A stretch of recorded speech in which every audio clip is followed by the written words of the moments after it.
নমস্কার। যারা ভোটার আছেন এবং যাদের ভোটার কার্ড হয়েছে তারা প্রত্যেকেই এসআইআর ফর্ম পেয়ে গেছেন। অনেকে ফিল আপ করাও শুরু করে দিয়েছেন। এবার ফর্মটা ফিল আপ করার পর বিএলওদেরকে ফর্মটা জমা দিতে হবে। এবার আপনার ফর্মটা জমা হওয়ার পর বিএলওরা কোন প্রসেসে কাজটি করবে সেটা আজকের ভিডিওতে আমরা দেখে নেব। এই ভিডিওর সঙ্গে আপনারা এটাও বুঝতে পারবেন কোন ভাষায় ফর্মটা ফিল আপ করলে বিএলওদের বুঝতে সুবিধা হবে এবং ফর্ম আপলোড করতে কোনো রকম অসুবিধা হবে না। আমি এখন একটি বিএলও অ্যাপ ওপেন করে নিয়েছি। এটা সবার কাছে থাকবে না, যারা বিএলও তারাই কিন্তু এই অ্যাপ থেকে অ্যাক্সেস করতে পারবেন। অ্যাপ ওপেন করে নেওয়ার পর একদম নিচের দিকে চলে আসতে হবে। এখানে আছে স্পেশাল ইন্টেনসিভ রিভিশন এসআইআর। এই একদম শেষ অপশান থেকে প্রত্যেক বিএলওকে কাজ করতে হবে।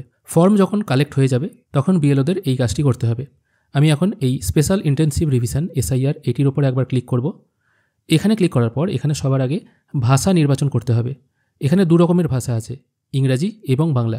আমি আপাতত ইংরাজিটাই সিলেক্ট করছি, আপনারা বাংলাটাও সিলেক্ট করতে পারেন, তবে আপনাদের বোঝার সুবিধা হবে বলে আমি বাংলাটাই সিলেক্ট করে নিচ্ছি। তারপর সাবমিট করুন বলে একটি অপশান আছে, এটির ওপর আপনাকে ক্লিক করতে হবে। এখানে ক্লিক করার পর এরকম দুটি অপশান চলে আসছে। একটা আছে ইপিএফ ডিস্ট্রিবিউশন ট্র্যাকার, দ্বিতীয় আছে গণনার ফর্ম পূরণ। ডিস্ট্রিবিউশন ট্র্যাকার অপশানে বিএলও কতগুলো ফর্ম বিলি করলো এই সমস্ত জিনিসগুলো দেখাবে। ফর্ম পূরণ করার জন্য আপনাকে গণনার ফর্ম পূরণ এই অপশানটায় ক্লিক করতে হবে, অর্থাৎ সেকেন্ড অপশান। সেকেন্ড অপশানে ক্লিক করার সঙ্গে সঙ্গে একজন বিএলও দেখতে পাবে তার এরিয়ায় কতজন ভোটার আছে। এবার আপনাদের প্রত্যেকের ফর্মের ওপরে একটি কিউআর কোড আছে। বিএলও এখান থেকে স্ক্রোল করেও অথবা ওপরে যে সার্চ অপশান আছে সার্চ করেও ভোটার কার্ড নাম্বারটি টাইপ করেও সেই ভোটারকে খুঁজে পেতে পারে, অথবা ফর্মের ওপরে যে কিউআর কোডটি আছে ওই কিউআর কোডটি স্ক্যান করেও কিন্তু বিএলও আপনার ফর্ম এন্ট্রি করতে পারবে। আমি আপাতত স্ক্যান কিউআর কোড এই অপশানটায় ক্লিক করছি। এরপর একটি এখানে স্ক্যানার ওপেন হয়ে গেল। আমি আপাতত একটি কিউআর স্ক্যান করে নিচ্ছি। কিউআর স্ক্যান করার সঙ্গে সঙ্গে ওই ভোটারের নাম, এপিক নাম্বার এবং কত নম্বর পার্টে তার নাম আছে সেটা চলে এলো। এখানে দুটো অপশান আছে, ফর্ম পূরণ করুন আর একটা আছে মার্ক আনকালেক্টেবল। যদি দেখা যায় ওই ভোটার ফর্ম জমা দেয়নি, ফর্ম আপনি তাকে হয়তো দিয়ে এসছেন কিন্তু সে ফর্ম জমা দেয়নি, তার বাড়িতেও কেউ নেই, সেক্ষেত্রে মার্ক আনকালেক্টেবল এই অপশানটায় ক্লিক করতে হবে, মানে সে ভোটার ফর্ম জমা দেয়নি। আর যদি তিনি ফর্ম জমা দিয়ে দেন সেক্ষেত্রে ফর্ম পূরণ করুন এই অপশানটায় ক্লিক করতে হবে। এখানে ক্লিক করার সঙ্গে সঙ্গে ওপরের দিকে যে ডিটেলগুলো আসছে এগুলো হচ্ছে 2025 সাল অনুযায়ী ওই ভোটারের ডিটেল, যেখানে নাম, এপিক কার্ড নাম্বার, ক্রমিক সংখ্যা, বর্তমান এপিক কার্ডে তার বাবার নাম কী আছে সেটা দেখাবে, সম্পর্কের ধরন কী আছে, ফাদার সেটা দেখাচ্ছে এবং ওই ভোটারের বর্তমান বয়স কত সেটা দেখাচ্ছে। একটু নিচের দিকে চলে এলে সর্বশেষ এসআইআরে আপনার যদি নাম থাকে সেটা অটোমেটিক এখান থেকে ফ্যাচ হয়ে চলে আসবে। সর্বশেষ এসআইআরে আপনার যে নাম ছিল, মানে 2002-এর ভোটার লিস্টে আপনার যে নামটা ছিল সেটা এখানে চলে আসবে। যেমন এখানে নাম চলে এসছে, ডিস্ট্রিক্টটা এসছে 0, এটা বিএলও যদি মনে করে এই আপডেট অপশান থেকে আপডেট করতে পারবে। বিধানসভার নাম্বার চলে আসছে, পার্ট নাম্বার, ক্রমিক নাম্বার, সেকশন, আত্মীয়ের নাম এটাও চলে আসছে। এই অ্যাপ রিসেন্টলি আপডেট হয়েছে এবং এই সম্পর্কের ধরনটা ম্যাক্সিমাম ক্ষেত্রে বিএলও অ্যাপে গতকালকে পর্যন্ত আদার্স আসছিল, এখন কিন্তু এই আদার্স অপশানটা কেটে 2002-এ যে সম্পর্কের ধরন ছিল সেটা কিন্তু এখানে চলে এসছে। যেহেতু এই ভোটারের 2002 সালের ডাটাবেস ফ্যাচ হয়ে চলে আসছে সেহেতু তথ্য যাচাই করে আপনি পরবর্তী ধাপে যেতে পারেন। যখনই এই অপশানটায় ক্লিক করবেন এখানে দুটো অপশান আছে, যেখানে বলা হচ্ছে আপনি কি নির্বাচকের আত্মীয়ের বিবরণ লিখতে চান। দেখুন এখানে যেহেতু 2002 ধরে ওই ভোটারের নাম চলে এসছে সেক্ষেত্রে আপনাকে কিছু করতে হবে না, সরাসরি আপনি না করে একদম এই অপশানে চলে আসতে পারবেন, যেখানে আপনাকে ফর্মের ওপরের দিকের অংশটা ফিল করতে হবে, যেখানে আধার নাম্বার, ফোন নাম্বার দেওয়া জায়গা আছে। এই অংশটা আমি একটু পরে আসছি, কারণ ওপরের দিকের অংশটা সব ভোটারকেই ফিল করতে হবে, যার 2002-এ নাম আছে অথবা যার 2002-এ নাম নেই, প্রত্যেককেই কিন্তু এই ওপরের দিকের অংশটা ফিল আপ করতে হবে। সেই জন্য আমি ওই অংশটা শেষকালে বোঝাবো। এরপর আমি এমন একজনকে ভোটারকে নিয়ে নিচ্ছি যার 2002-এ নাম থাকেনি কিন্তু তার পিতার অথবা মাতার বা ফ্যামিলি রিলেটিভের যে কোনো একজনের, মানে পিতা, মাতা, দাদু, ঠাকুমা, তাদের 2002-এ নাম ছিল। সেক্ষেত্রে তার কী কী অপশান আসবে এখানেও দেখুন। এমন একজন ভোটারকে আমি নিয়ে নিয়েছি যার 2002 সালে নাম থাকেনি, বর্তমানে তার নাম আছে, সেই অনুযায়ী 2025 সালে তার কি detail, part number, relative name, relation type সব কিছু চলে এসছে। একটু নিচের দিকে চলে আসছি, এখানে দেখুন চলে এসছে সেই ভোটারের পিতার যা নাম ছিল সেটা কিন্তু এখানে চলে এসছে, কারণ অটোমেটিকলি যাদের 2002 সালে নাম নেই তাদের বাবা মায়ের যদি ভোটার লিস্ট থেকে থাকে 2002 সালে, ওখান থেকে অটোমেটিক নাম লিঙ্ক হয়ে কিন্তু চলে আসছে। এবার এখান থেকে আপনি যদি মনে করেন এই ডিটেল চেঞ্জ করতে চান করতে পারেন। অনেক সময় দেখা গেল কোনো ভোটার হয়তো তার বাবার ডিটেল দেয়নি এসআইআর ফর্মের ডান দিকের কলামে, সে হয়তো চাইছে সে তার মায়ের ডিটেল দিয়ে ফর্ম ফিল আপ করতে, সেক্ষেত্রে তো এই ডিটেলটা দিলে হবে না, সেক্ষেত্রে আপডেট অপশানে গিয়ে একজন বিএলও এটাকে চেঞ্জ করতে পারবে।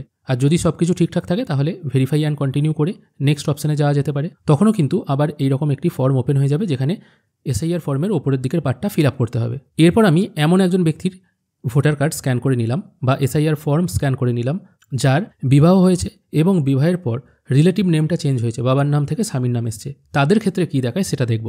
আমি এবার ফিল ফর্ম এই অপশানটায় ক্লিক করছি। এখানে ক্লিক করার পর আগের দু ক্ষেত্রে যেমন যাদের 2002 নাম ছিল তার যেমন ডিটেল অটোমেটিক 2002 কী ছিল সেটা চলে এলো, অথবা যার 2002 নাম থাকেনি কিন্তু তার পিতার ছিল, পুরুষদের ক্ষেত্রে তাদেরও কিন্তু বাবার ডিটেল অটোমেটিক চলে এলো। কিন্তু এই মহিলার ক্ষেত্রে ওপরের দিকে দেখুন হাজব্যান্ড নেম দেখাচ্ছে, রিলেটিভ টাইপটা হাজব্যান্ড দেখাচ্ছে। এই ক্ষেত্রে এনাকে কিন্তু ম্যানুয়ালি ফিল করতে হবে একজন বিএলওকে। তাই বিএলও কী করবে, সিস্টেম সাজেস্টেড বলে এখানে বাই ডিফল্ট অপশন আছে, এখান থেকে সার্চ অপশনে চলে আসতে হবে। সার্চ অপশনে আসার পর এখানে দেখুন দুটো অপশন আছে। ইলেক্টরের বাবা মা 2002 সালে নাম ছিল প্রথম অপশন, আর দ্বিতীয় অপশনে বলা হচ্ছে ইলেক্টরের বাবা মার 2002 সালে কোনো রকম নাম থাকেনি, বা সে ফর্মে যখন ফিল আপ করেছে সেখানে ডান দিক এবং বাঁ দিক কোনো অংশই ফিল আপ করেনি। যাদের 2002 সালে নাম নেই পিতামাতার বা নিজের, সেক্ষেত্রে তাদের নিচের অংশটা ধরে ফিল আপ করতে হবে। আর যাদের 2002 সালে নাম ছিল এই ওপরের অংশটা আপনাকে সিলেক্ট করতে হবে। এখানে সিলেক্ট করার পর আপনারা দুভাবে কিন্তু সেই ব্যক্তির পিতা মাতা বা বাড়ির অন্য কোনো ব্যক্তি মানে দাদু ঠাকুমাকে খুঁজে পাওয়া যেতে পারে। একটা হচ্ছে লোকেশন অনুযায়ী বা ফ্যামিলি অনুযায়ী, আর একটা হচ্ছে assembly constituency part number serial number অনুযায়ী। এই অনুযায়ী যদি আপনি খুঁজতে চান তাহলে আপনারা এসআইআর ফর্মটি নেবেন, সেই ফর্মে দেখবেন সেই ব্যক্তি লাস্ট এসআইআরের স্টেট কী দিয়েছে সেটা এখান থেকে সিলেক্ট করতে হবে, তারপর ডিস্ট্রিক্ট কী দিয়েছে সেটাও আপনাকে এই ড্রপডাউন থেকে সিলেক্ট করতে হবে। লাস্ট এসআইআরে বিধানসভা কী ছিল সেটা এখান থেকে আপনারা ড্রপডাউন থেকেই পেয়ে যাবেন, পার্ট নাম্বার কত ছিল সেটাও পেয়ে যাবেন, এবং সিরিয়াল নাম্বার কত ছিল সেটাও কিন্তু, পার্ট নাম্বার বলতে অংশ নাম্বারটা সেটাও পেয়ে যাবেন, এবং সিরিয়াল নাম্বার কত ছিল সেটাও পেয়ে যাবেন। সব কিছু ডিটেল ফিল করে সার্চ করার সঙ্গে সঙ্গে ওই নির্বাচক যার কার্ড ধরে নিজের এসআইআর করাতে চাইছে সেই ব্যক্তির ডিটেল কিন্তু এখানে খুঁজে পাওয়া যাবে। তারপর ভেরিফাই অ্যান্ড কন্টিনিউ করতে হবে। ভেরিফাই অ্যান্ড কন্টিনিউ করার সঙ্গে সঙ্গে প্রথমে ডেট অফ বার্থটা ভোটার কার্ডে যেটি আছে সেটা ফ্যাচ হয়ে এখানে চলে আসবে, আপনাকে ম্যানুয়ালি ফিল করতে হবে না। যদি কারোর না আসে সেক্ষেত্রে ওই নির্বাচক তার এসআইআরে যেটা লিখেছে বা যে ডেট অফ বার্থটা লিখেছে সেটাই এখানে ফিল করতে হবে। অবশ্য বলে রাখি এই ডেট অফ বার্থটা কিন্তু আপনার এসআইআরের পর যে ভোটার কার্ডটা হবে সেখানে কিন্তু আপডেট হবে না, তাই এখানে যদি ভুল হয়ে যায় সেক্ষেত্রে কোনো রকম সমস্যা নেই। আধার কার্ড নাম্বার অপশনাল, দিতেও পারেন নাও পারেন, কিন্তু কোনো নির্বাচক যদি ফর্ম ফিল আপে আধার কার্ড নাম্বার দিয়ে থাকে সেটা ফিল করতে হবে। ফোন নাম্বার তারপর ফিল আপ করতে হবে। পিতার নাম, এখানে পিতার নামটা ফিল করতে হবে। পিতার নাম এবং মাতার নামের পাশে দেখুন লাল স্টার দেওয়া আছে, সেক্ষেত্রে পিতা এবং মাতার নাম অবশ্যই ফিল আপ করতে হবে। যদি পিতা মাতা জীবিত না থাকেন, তাদের এপিক কার্ড না থাকে, তাহলে এন্টার এপিক নাম্বারের জায়গায় কিছু লেখার দরকার নেই। একই রকমভাবে স্বামীর নাম লিখতে হবে, যদি স্বামী বেঁচে থাকেন তাহলে তার ভোটার কার্ড নাম্বারটা স্পাউস এপিক নাম্বারের জায়গায় লিখবেন, যদি বেঁচে না থাকেন তাহলে লেখার দরকার নেই। অবশ্য পিতামাতার নাম ম্যানুয়ালি টাইপ করার আগে যদি পিতামাতা জীবিত থাকেন এবং তাদের এপিক নাম্বার যদি থেকে থাকে সেক্ষেত্রে এপিক নাম্বারটা এখানে টাইপ করলেই, তারপর এখানে সার্চ অপশানটায় ক্লিক করলেই তার নামটা চলে আসবে। যেমন আমি এখানে একটি এপিক নাম্বার লিখে সার্চ করলাম, সেই ব্যক্তির নাম চলে এলো। এবার চলে আসছি বাংলা ইংরেজির ব্যাপারটা। কেউ যদি বাবার নাম, স্বামীর নাম, মায়ের নাম ইংরেজিতে অথবা বাংলায় লেখে সেক্ষেত্রে এখানে কীভাবে টাইপ হবে দেখুন। এখানে পিতামাতার নামের ঘরের পাশে না একটা করে মাইক্রোফোন দেওয়া আছে, আপনি এখানে যেটাই বলবেন সেটাই এখানে টাইপ হয়ে যাবে। ধরা যাক আমি এখানে পিতার নামের পাশে আমি লিখে দিলাম, বা এখানে আমি বলার চেষ্টা করলাম, যেমন এই অপশানটা আমি এনেবেল করলাম, তারপর বলছি বন্দে ভারত এক্সপ্রেস, এটা আমি বলে দিলাম। দেখুন এটাই কিন্তু এখানে লেখা হয়ে গেল। অথবা আমি এখানে লিখলাম সুজিত কুমার রায়, দেখুন এখানে কিন্তু এটা চলে এলো। এবার যদি ছোটোখাটো স্পেলিং মিস্টেক থাকে, RAI হয়েছে, এটা যদি RAY হয় সেক্ষেত্রে এটা মুছে RAY করে দেওয়া যাবে, এটার জন্য কিন্তু কোনো অসুবিধা নেই, মানে মুখে বলে করা যাবে, টাইপ কিন্তু হবে না একজন বিএলওকে খুব বেশি। এরপর চলে এসেছি একটু নিচের দিকে।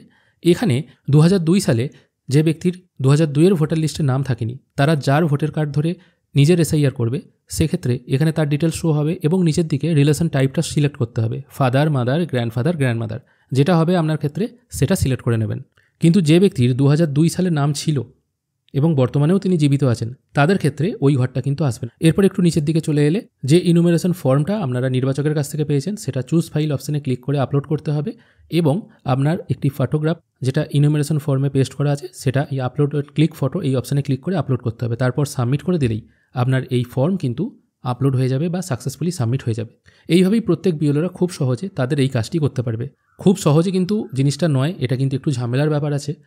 আপনি যতটা সহজে ফর্মটা ফিল আপ করতে পারবেন, একজন বিএলওকে কিন্তু আরও দ্বিগুণ দায়িত্বের সঙ্গে এই জিনিসটা আপলোড করতে হবে। তিনি যদি ভুল ফিল আপ করে ফেলেন, আপনি হয়তো লিখেছেন এক, তিনি ফিল আপ করে ফেললেন ভুল, সেক্ষেত্রে তাকেই কিন্তু পরে ডাকা হবে। সেই জন্য বিএলওদেরকেও অত্যন্ত সচেতনতার সঙ্গে এই ফর্মটা ফিল আপ করতে হবে। আশা করি আজকের এই ভিডিওর মাধ্যমে আপনারা বুঝতে পারলেন আপনারা এসআইআর ফর্ম জমা দেওয়ার পর সেই ফর্মটা কীভাবে নেক্সট স্টেজে যাবে। ভিডিও যদি ভালো লেগে থাকে অবশ্যই একটি লাইক করবেন। ভিডিও দেখার জন্য অসংখ্য ধন্যবাদ, ভালো থাকবেন।